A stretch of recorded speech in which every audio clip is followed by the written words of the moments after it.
Welcome to Pearson Test of English, also known as PTE. This is the listening session. The question type that we are dealing with today is fill in the blanks. This is the test format. You will be given 2 to 3 tasks. The skills assessed here are listening and writing. In this part of the test, your scores are described as partial credit. You will get 1 for every correctly spelled response and 0 as your minimum score. There is no negative marking. You will hear an audio. The recording length of this audio is between 30 to 60 seconds. You will have 7 seconds till the audio begins. Now here is a sample of what the question looks like on screen. Your instruction is given at the beginning. It says you will hear a recording. Type the missing words in each blank. This is your audio status box. This tells you in how many seconds the audio is beginning. This is the volume control. This is your progress bar. So the moment this comes on, the audio will start. And you must be ready with your cursor here. So as and when you listen to a word that is completely missed here, you immediately type it directly onto the screen. The other thing you can do is write down first whatever you listen to and then fill in. Let us understand what the task is about. So there will be a passage again as displayed earlier in the sample on the screen. As you read it, you will listen to a recording of the same. You have to type out the missing words in the blank spaces. There will be 2 to 3 such tasks. The purpose of the task is to test your ability to listen and comprehend information. Here are some strategies to answer this type of question. So first, you are suggested to skim for general ideas. As soon as you see the passage on screen, just go through it overall. Try to get a feel of what the topic is about. So go through the questions asked. Write down each missing word on your erasable notebook booklet. If you are fast enough, you could also directly type into the blank that is given on the screen. When the audio starts playing, listen carefully for the words that come before the blanks and be alert for the next word as well. Type them immediately. You must keep your mouse cursor positioned in the first blank and be ready to type, and you must follow the same strategy throughout.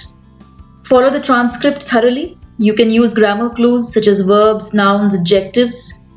One way to do this is by eliminating vowels from the word. For example, writing table as TBL. So when you're taking down grammar clues on your erasable notebook booklet, you can just write short abbreviations. You can do this with other words as well. Once you fill the first blank, move your cursor immediately to the next blank and keep your eyes on the transcript and your ears open to the audio. You must do this simultaneously. Remember, your answer has to be spelled correctly.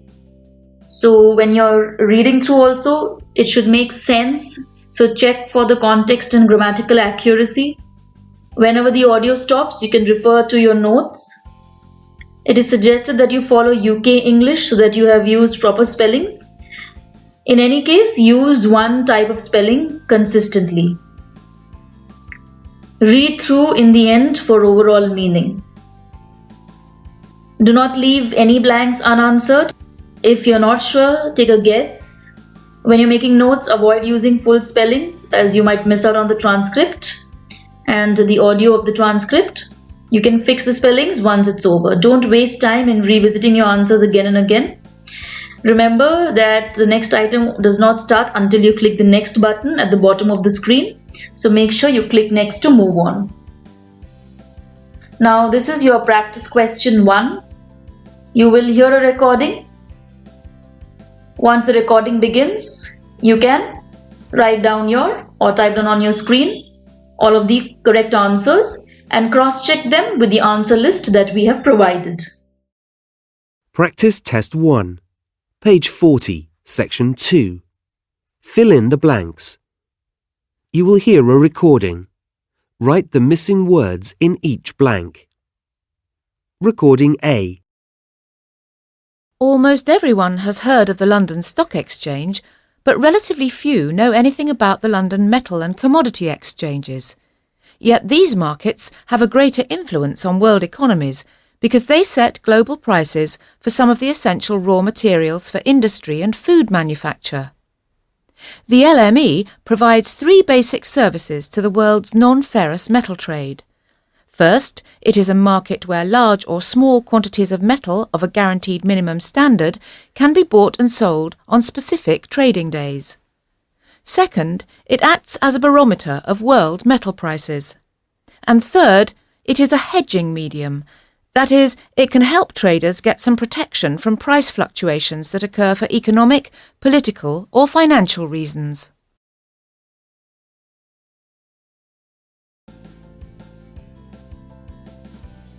This is your practice question 2.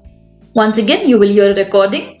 Write down the missing words and cross-check them with the answer list that we have provided. You will now listen to the recording. Recording B. It isn't necessary to have a specialized knowledge of, say, the intricacies of counterpoint, or even to be able to read music to understand it. Usually getting the point of a piece of music, its emotional and dramatic impact, is immediate or simply requires you to become more familiar with it. Of course, prolonged study of music and its composition, as in any other field, will increase your understanding, but not necessarily your enjoyment. Now, I realize that it can require a good deal of willingness on our part to risk new sensations, and there is a lot of music that will seem unfamiliar and alien to you on a first hearing.